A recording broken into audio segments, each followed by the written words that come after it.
pitch.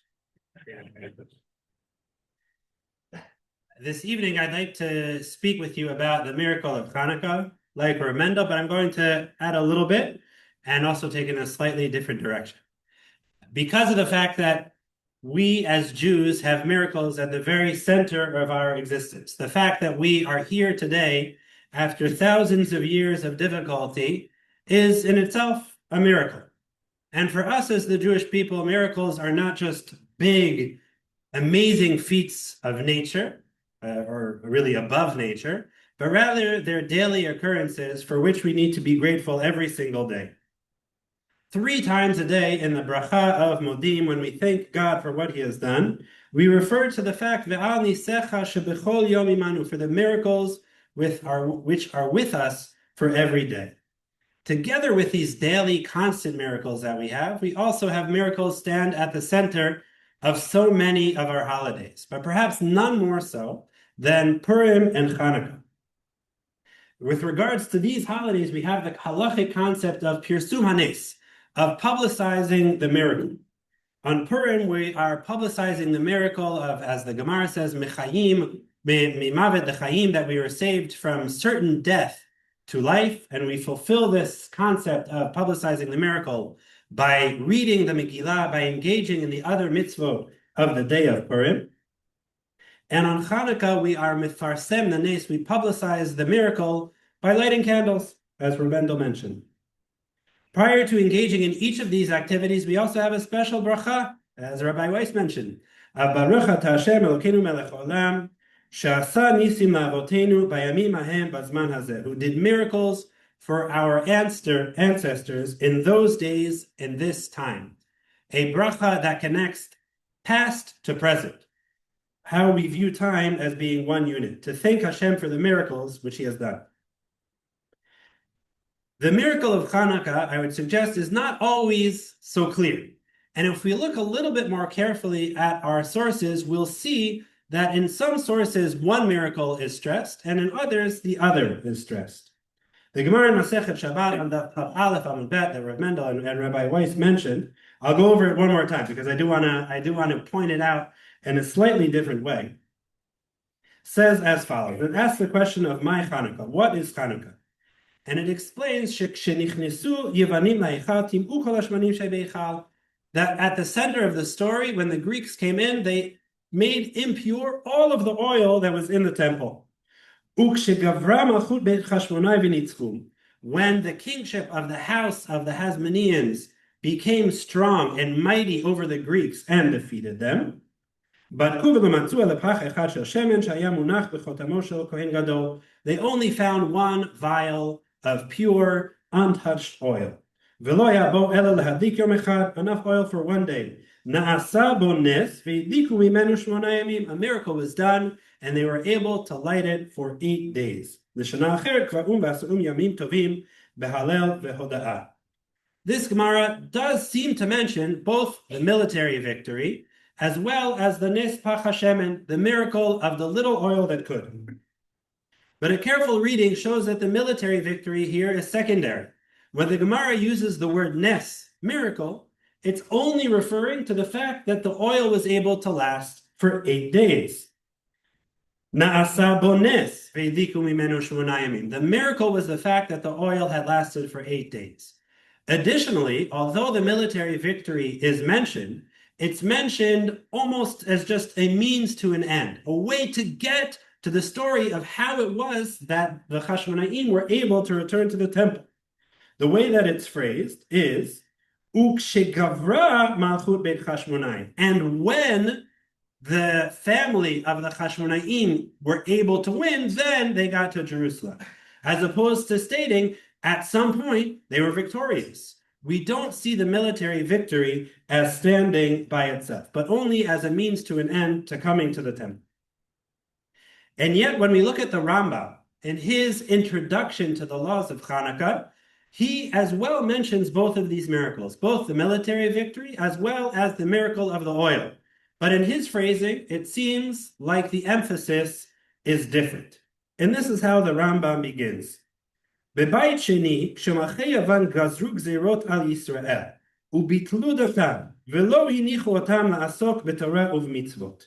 In the Second Temple period, when the Greeks enacted prohibitions against the Jewish people, aiming to nullify their religion and forbidding them from engaging with Torah and mitzvot, upashtu yadam b'mamonam uvibnotehem, they stretched out their hand and grabbed their money, their possessions, and their daughters. V'nichnesu laheichal, they entered the temple, upartzu bo pratzot v'tim'u taharot. They defiled everything that was pure. They breached the temple and made it into a dirty, impure place. V'tzar lehem Yisrael me'od mipneihem. The Jewish people were exceedingly troubled by this. U'lechatzum lachatz gadol. And the Greeks put them under great pressure. And when we think about the way the Rambam is phrasing the historical context of the story of Chanukah, we can imagine the Jewish people being a poor, oppressed nation, a nation that's been pushed down and pushed around, perhaps giving up hope. But then, Ad shirichem alehem elokei avotenu v'hoshi'am mi'adam v'hatilam, until the God of their fathers had mercy upon them and delivered them from their hand and saved them. V'gavru b'nei Chashmonai kohanim hagdolim v'haragum v'hoshi'u Yisrael mi'adam. The children of the Chashmonai house, the high priests, were victorious, and they killed the Greeks and saved Israel from their hand. V'he'emidu melech mi'akohanim. They were able to take a king from amongst the family of the Kohanim. V'chazra malchut Yisrael yeter al 200 shana ad hachurban hasheni. Kingship returned to the people of Israel for more than 200 years until the destruction of the Second Temple. And as Mendel pointed out, the kings from the Chashmonaim line were not such a big mitzvah. And if we learn a little bit of history, we see that it wasn't really a high point in Jewish history. That's a sikha for a bit of another time. My Rosh Yeshiva, Rav Yehuda Amital Zatzal, talks about how the model of the kings from the house of the Chashmonai, from the Chashmonai house, is a potential model for how we view the state of Israel as well. That perhaps we don't view it necessarily in messianic terms, but we could view it as the fact that Am Yisrael have a sense of being able to rule over ourselves as also being something that is deserving of celebration and giving thanks to Hashem. The Rambam also does mention the miracle of the oil, of course, but he waits until the second halacha, until the next paragraph, in order to mention it. It was the 25th of the month of Kislev. There was only enough oil for one day, the Rambam explains, and they lit from it for 8 days until they were able to bring new pure oil. But this sentence in the Rambam that discusses the miracle does not mention the fact that it was a miracle, nor the fact that there was divine intervention. Hashem's role in the Rambam's description appears with regards to the military victory. Ad shirichem alehem elokei avotenu v'hoshi'am mi'adam v'hitzilam. The fact that God had mercy on the Jewish people and he saved them from the Greeks. God's intervention is perhaps more behind the scenes with regards to the oil lasting for 8 days. So we have these two conflicting sources. From the Gemara, it seems like the miracle of the oil is what is stressed. And from the Rambam, it seems as though what's being stressed is the fact that Hashem enabled us to be victorious over our enemies. If we look at the paragraph of the Al Hanisim that we recite 3 times a day during Chanukah, and more if you are a fan of bread and are benching, perhaps also if we have 50 plus sufganiyot, we'll be saying Al Hanisim even more times. But we seem to also mention both miracles as well in Al Hanisim. We have the fact that God gave Giborim biyad chalashim, the mighty over to the weak, the Rabim biyad me'atim, the many over to the few. And also, at the end of the paragraph, we make reference to the fact that after the victory, the Chashmonaim went into the temple, v'hidliku nerot b'chatzrot kodshecha, that they lit candles in the courtyard of your holy place. But as very often with prayers, we don't usually pay so much attention to what we're actually saying. And if we look a little bit more carefully at Al Hanisim, we will notice that there is no reference to a miracle of oil lasting for 8 days. But rather what is being mentioned is the fact that the Chashmonaim went in and did as follows. They came to your holy abode. They removed all that was dirty and impure from this place. And then they purified it. They lit candles.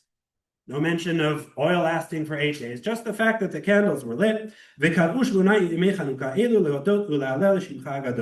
And they established these 8 days of Chanukah to give thanks and praise to your great name. It seems odd. What seems even odder is that the Avud Raham, in his commentary to this part of our prayers, suggests that this last sentence must be repeated, must be mentioned as part of Al Hanisim, saying that the part of Ve'achar kach ba'u banecha lidvir beitecha must be said, and he explains that the reason is because it is Ikar Hanes. It is the main miracle, or perhaps we'll translate as the main part of the miracle. But it seems odd. It seems like there's not a miracle that's being referred to at all. So why would the Avud Raham describe this action of Ve'achar kach ba'u banecha lidvir beitecha as being the Ikar Hanes, as being the main part of the miracle? And I think that perhaps we can answer this by thinking about the mindset of Am Yisrael at this point in history. They had undergone years and decades of a rule by Greek power that sought to undo them. As Rabbi Weiss had mentioned, the Greeks discouraged the Jews at every turn. Reish Lakish and the Midrash in Bereshit Rabbah talks about the different forms of chaos and darkness that existed before the creation of the world. And Reish Lakish says that Choshet, darkness, refers to the Greek people, to the fact that they darkened the eyes of Am Yisrael with their decrees, and told them, Kitvu lachem al keren hashor she'ein lachem chelek belokei Yisrael, write upon the horn of the ox that you have no portion in the God of Israel. They told us, you think that you're a chosen nation, a priestly nation, a nation with a special mission from God? You don't. You have no special relationship to him. You're no different than any one of us. You are just one nation among all the nations of the world. There is nothing that makes you special or unique, that gives you a special connection to God, nor a special job from him. Voices that perhaps echo other voices that we hear nowadays as well, that paint Israel not just as a non-special nation, but perhaps as the lowest of the low, the worst, the epitome of all evil. And what the Avud Raham is addressing is the spiritual, psychological, and emotional state of a nation that emerges from this subjugation, once this nation is victorious over their enemy. After being subjugated and subdued, after having our spirits slowly crushed, we might be tempted to go one of two ways after a miraculous victory. We might be tempted to flash our might, to show off our newfound strength, to brag about how we had defeated one of the strongest armies in the history of the world, to taunt the Greeks and say, well, who's the strong one now?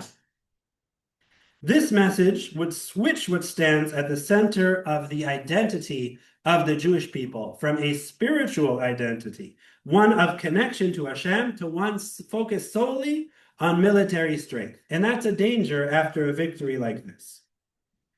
Conversely, we might have subconsciously internalized the Greeks' taunts, and that these years and years of them telling us, She'ein lachem chelek belokei Yisrael, you're not special, you have no special connection to Hashem, that even after our victory, it's possible that this feeling could have continued to accompany us.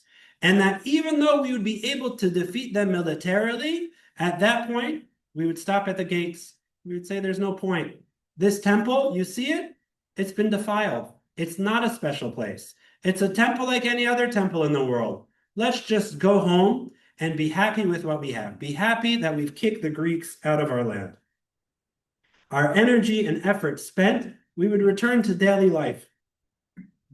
But the Avud Raham writes that this is Ikar Hanes, that Am Yisrael at that point did not fall to either of these two possible consequences, neither sanctifying the military victory as an end unto itself, nor being completely discouraged by the enemy that had been attacking them. Rather, they decided to take the next step and go ahead and light candles to purify what had become impure. To reintroduce holiness into the world. Even though candles can go out and their light is not always so strong, they decided to light them anyway. To do what they could to reintroduce sanctity into this world, into the heart of the Jewish people in Yerushalayim. And that is Ikar Hanes.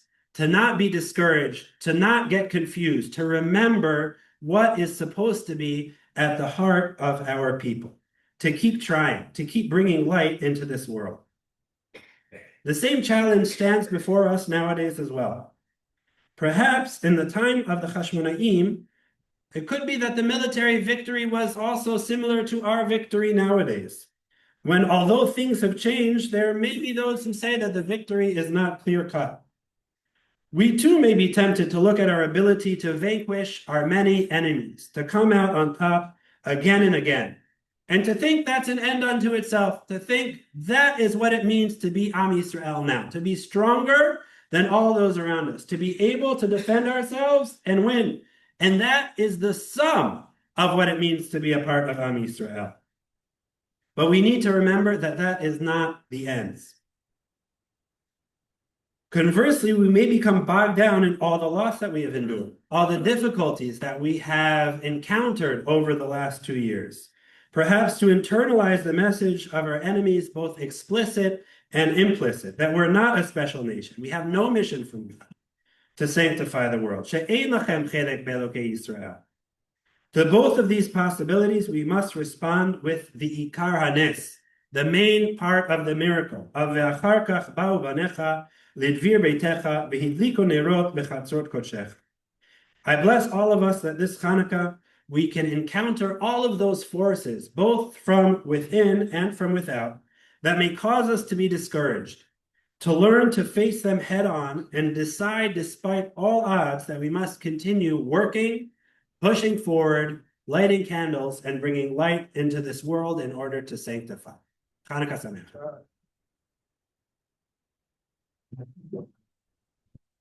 Thank you very much, Rav Aharon. Pretty good timing. Just going to leave you with one little thought of my own, since I didn't get a chance. I read somewhere today that the miracle, there's a famous question of the Bet Yosef. Why do we celebrate for 8 days? Because the miracle was really only 7 days, because the oil should have lasted for 1 day. So the first day wasn't a miracle. Only the 7 days were a miracle. It's a famous question of the Bet Yosef, for which there are thousands of answers. I read a new one that I'd not heard today, that I'd not heard before. And that is that the miracle of the oil was not that it burned just for the extra 7 days, but the miracle was that the people came into the temple and actually went and looked for it in the first place. Think about that. It's a bit like what Rav has just said, right? That's the miracle, that there were Jews there after all of that. All of the stuff that the Greeks wanted to do, all of the Hellenization, they still went in there and they looked for something which had no right to be there. But they went and looked for it. And the fact that they went to look for it was a miracle. That's us here.